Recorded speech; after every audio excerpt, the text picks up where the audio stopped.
Excuse me, जी, कहाँ जा रही हो तुम? मैं कहीं भी जाऊँ आपको उससे क्या मतलब? हाँ, तुम कहीं भी जाओ, मुझे उससे कोई मतलब नहीं है, लेकिन पहले बिल पे करो, उसके बाद कहीं भी जाओ। आप यहाँ न्यू आई हो क्या? हाँ, मैंने कल ही ज्वाइन किया है, उससे तुम्हें क्या मतलब है? बिल पे करो। मैं यहाँ कभी भी बिल पे नहीं करती हूँ, तो आज भी नहीं करूंगी। क्यों?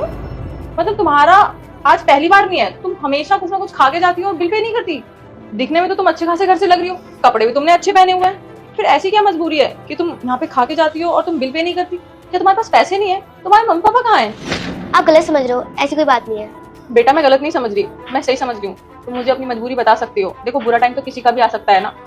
अच्छा, तुम्हारे पास पैसे नहीं है तो कोई बात नहीं, मैं तुम्हारा बिल पे कर दूंगी, लेकिन आगे से ना ध्यान रखना। वैसे तुम यहाँ पे आके खा सकती हो, वैसे तो यहाँ के ओनर बहुत अच्छे हैं, लेकिन फिर भी अगर तुम डेली खाने आओगी तो शायद यहाँ के ओनर तुम पे गुस्सा करें। तो आगे से जब भी आना ना तो मेरे साथ आ जाया करना और खा के चले जाना, मैं बिल पे कर दूंगी तुम्हारा, ठीक है? क्या हो गया? क्या चल रहा है यहाँ पे? वो देखो ना, ये बच्ची दिखने में तो अच्छी खासी घर से लग रही है, लेकिन इसके पास ना बिल पे करने के पैसे नहीं है।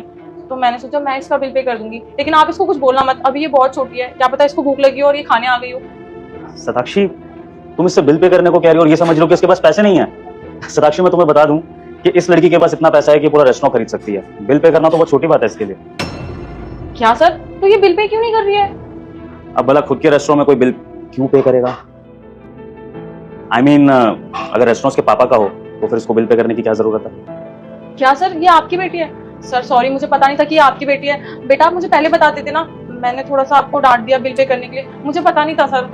पापा, ये दीदी ना बहुत अच्छी है, इन्होंने मुझे गरीब समझा और ये खुद के पैसे से मेरा बिल भी पे करने वाली थी और इन्होंने मेरे साथ बदतमीजी भी नहीं की। पापा, अगर इनकी जगह कोई और होता तो मुझे डांटता ना, गरीब समझकर मुझे यहाँ से बाहर भी निकाल देता। बिल्कुल बेटा, अगर दीदी इतनी अच्छी हैं तो फिर तो उनको जॉब से कभी नहीं निकालना चाहिए।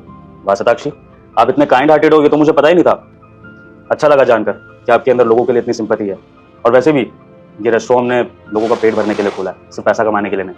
और इस रेस्टोरेंट में जो भी है, मैं तो चाहता हूँ वो कभी भूखा ना जाए, चाहे वो गरीब हो चाहे वो अमीर हो। और अगर आप जैसा स्टाफ हमारे इस रेस्टोरेंट में काम करेगा तो आई होप कि हमें पैसे के साथ साथ गरीबों की दुआएं भी मिलेंगी। बहुत अच्छा लगा मुझे आपका बिहेवियर। मैं तो कहती हूँ आप इनकी सैलरी बढ़ा दो और इनको कभी भी जॉब से मत निकालना।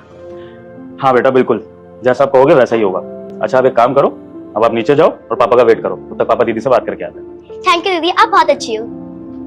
रुक जा बेटा, मैं संकट मोचन हनुमान हूँ, मैं तेरे सभी संकट दूर कर दूंगा। तू इस वीडियो को लाइक करके चैनल को सब्सक्राइब कर ले और कमेंट में जय श्री राम लिख दे। सॉरी सर, मुझे गलतफहमी हो गई थी। अगर मुझे पता होता कि वो आपकी बेटी है तो मैं उसे ऐसा नहीं बोलती। बस सताक्षी, सॉरी वॉरी बोलने की जरूरत नहीं है। इनफैक्ट जो हुआ अच्छा हुआ। मुझे तो ये जानकर खुशी हो रही है कि मेरी बेटी के बहाने मुझे तुम्हारे एक्चुअल बिहेवियर के बारे में पता लग गया।